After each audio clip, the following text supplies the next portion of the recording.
ಅವರ ಆದಿಯಾಗಿ ನಮ್ಮ ಮುಖ್ಯ ಶಿಕ್ಷಕರ ಪರವಾಗಿ ನಿಮ್ಮೆಲ್ಲರ ವಂದನೆಗಳನ್ನು ಸಲ್ಲಿಸುತ್ತಾ, ಶಿಕ್ಷಣ ಅನ್ನೋದು ಒಂದು ಕೃತ್ರಿಮ ಆಗಬಾರ್ದು.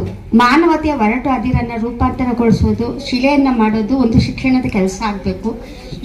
ಈ ನಿಟ್ಟಿನಲ್ಲಿ ಶಿಕ್ಷಣ ಇಲಾಖೆ ಶಿಕ್ಷಕರ ಪಾತ್ರ ಅಷ್ಟೇ ಮುಖ್ಯ ಅಲ್ಲ, ಶಿಕ್ಷಣಾಸಕ್ತರಲ್ಲಿ ಒಬ್ಬರಾದ ನಮ್ಮ ನವೀನ್ ಸರ್ ಅಂತವರಿದ್ರೆ ಈ ಶಿಕ್ಷಣ ನಮ್ಮ ರವೀಂದ್ರನಾಥ್ ಟಾಗೋರ್ ಕಂಡಂತೆ ದೇಶದ ಏಳಿಗೆ 4 ಗೋಡೆ ಮಧ್ಯದಲ್ಲಿ ಆಗೋಲ್ಲ, ಹೊರಗಡೆನೂ ಆಗ್ಬೇಕು ಅನ್ನೋದು ಕನಸು ನನಸಾಗುತ್ತೆ ಅಂತ ಹೇಳುತ್ತಾ, ಅಷ್ಟೇ ಅಲ್ಲದೆ ನವೀನ್ ಸರ್ ಅವರ ಈ ಒಂದು ಮಾತಿನ ವೈಖರಿ, ಧ್ವನಿಯ ಏರಿಳಿತ, ಅದು ಒಬ್ಬ ಅತ್ಯುತ್ತಮ ಶಿಕ್ಷಕನ ಒಂದು ಗುಣ.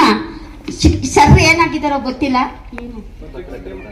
ಪತ್ರಕರ್ತರ ಜೊತೆಗೆ ಉತ್ತಮ ಶಿಕ್ಷಕರು ಆಗ್ಬೋದು, ಆಗಿದ್ದಾರೆ ಅಂತ ಹೇಳ್ತಾ, ಈ ನವೀನ್ ಸರ್ ಅವರು ಎಲ್ಲರ ಹೃದಯಕ್ಕೆ ಲಗ್ಗೆ ಇಟ್ಟು ಮಕ್ಕಳ ಮನಸ್ಸನ್ನ ಗೆದ್ದಿದ್ದಾರೆ, ಪೋಷಕರ ಮನಸ್ಸನ್ನ ಗೆದ್ದಿದ್ದಾರೆ, ಮತ್ತು ನಮ್ಮ ಶಿಕ್ಷಕರ ಮನಸ್ಸನ್ನ ಗೆದ್ದಿದ್ದಾರೆ. ಈ ಕಾರ್ಯಕ್ರಮದ ಪರವಾಗಿ ಅವರಿಗೆ ಅನಂತ ಧನ್ಯವಾದಗಳು.